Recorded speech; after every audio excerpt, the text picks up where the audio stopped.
বিশ্বের সবচেয়ে আধুনিক অস্ত্রসম্ভার ও ক্ষমতাধর মিত্রদের সঙ্গে নিয়ে চলা একটি রাষ্ট্র যখন অসংযত হয়ে ওঠে, তখন বোঝা যায় তার ভেতরেই কোথাও গভীর দুর্বলতা লুকিয়ে আছে। ইসরায়েলের বর্তমান আচরণকে ঘিরে এমনই প্রশ্ন জেগেছে বিশ্বজুড়ে। বিশেষ করে গাজায় চলমান নিষ্ঠুর অভিযানের প্রেক্ষাপটে অনেকেই মনে করছেন ইসরায়েল নিজেই তার অস্তিত্ব নিয়ে গভীর আশঙ্কায় ভুগছে। সাম্প্রতিক এক ঘটনায় ইসরায়েলের এক মন্ত্রী গাজায় পারমাণবিক বোমা ফেলার আহ্বান জানান।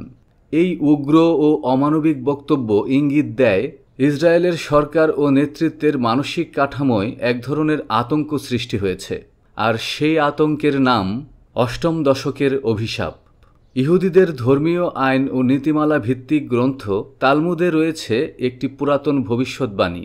কোনো ইহুদি রাষ্ট্র ৮০ বছরের বেশি টিকে না, পতন ঘটে নিজেরাই নিজেদের বিভাজনের কারণে।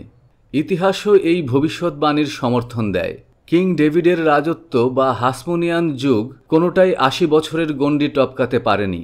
আর আজকের আধুনিক ইসরায়েলের জন্ম ১৯৪৮ সালে, অর্থাৎ ২০২৮ সালে তাদের ৮০ বছর পূর্ণ হবে। আর এই সংখ্যাটিকে ঘিরেই বাড়ছে উদ্বেগ। ইহুদি ধর্মবিশ্বাসে বিশ্বাসী বহু ইসরায়েলি নাগরিক এই ভবিষ্যৎবাণী নিয়ে উদ্বিগ্ন। বিষয়টি কেবল ধর্মীয় লোককাহিনী নয়, বরং ইসরায়েলের রাজনীতিকদের কথায়ও এই ভবিষ্যৎবাণীর ছায়া স্পষ্ট।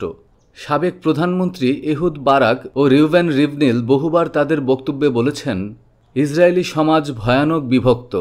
সেকুলার বনাম ধর্মীয়, বাম বনাম ডান, জায়নবাদী বনাম এন্টি জায়নবাদী। এই বিভাজন রাজনীতিকে করেছে দুর্বল, সমাজকে করেছে ক্ষতবিক্ষত।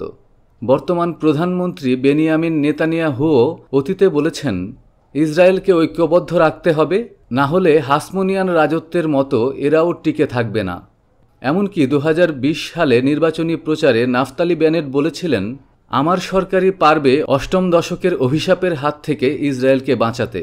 মিডল ইস্ট মনিটর ও লেবাননের বিভিন্ন সংবাদ মাধ্যম জানিয়েছে, ইসরায়েলের ধর্মীয় গোষ্ঠীগুলোর মধ্যে পারস্পরিক সন্দেহ ও বিশ্বাস চরমে। হেরেদি ইহুদিরা মনে করেন জায়নবাদীরা তাওরাত বিরোধী। অপরদিকে জায়নবাদীরা হেরেদিদের দেখছেন আরবদের প্রতি সহানুভূতিশীল বলে। এই আদর্শিক দ্বন্দ্ব শুধু ধর্ম নয়, জাতীয়তার প্রশ্নেও ইসরায়েলি সমাজকে বিভক্ত করেছে। ইতিহাসবেত্তারা বলছেন, ৮০ বছরে এক একটি রাষ্ট্র তৃতীয় প্রজন্মে পৌঁছায়, যেখানে আদর্শগত দ্বন্দ্ব, প্রত্যাশা ও অভিজ্ঞতার ফারাক ঘনীভূত হয়। সেই সংঘাত কখনো কখনো ভাঙনের পথ তৈরি করে। তবে অনেকে এটিকে ধর্মীয় কুসংস্কার বলেও উড়িয়ে দিচ্ছেন। হামাসের প্রতিষ্ঠাতা শেখ আহমদ ইয়াসিন ২৫ বছর আগেই বলেছিলেন, ইসরায়েলের পতনের সময়কাল শুরু হয়ে গেছে। সাম্প্রতিক সংঘাতে মুখপাত্র আবু উবায়দা বলেন, এই যুদ্ধই শেষ যুদ্ধ, ইসরায়েলের সময় শেষ। বিশ্লেষকদের মতে, ইসরায়েল গাজার বিরুদ্ধে যে মাত্রায় আক্রমণাত্মক হয়ে উঠেছে তা শুধু প্রতিশোধ নয়, বরং নিজ অস্তিত্ব রক্ষার এক আতঙ্কজনিত প্রতিক্রিয়া। কারণ যে রাষ্ট্র ভবিষ্যতের পতনের ভয় বয়ে বেড়ায়, সে চায় সব ভয়কে আগেই মুছে ফেলতে। ইসরায়েল টিকবে না এমন ভবিষ্যৎবাণী সত্য হবে কি না সেটা সময়ই বলবে। তবে ইসরায়েল নিজেই যদি সেই আতঙ্কে আত্মঘাতী হয়ে ওঠে, তবে তালমুদের অভিশাপ হয়তো এক অর্থে সত্যই হয়ে উঠবে।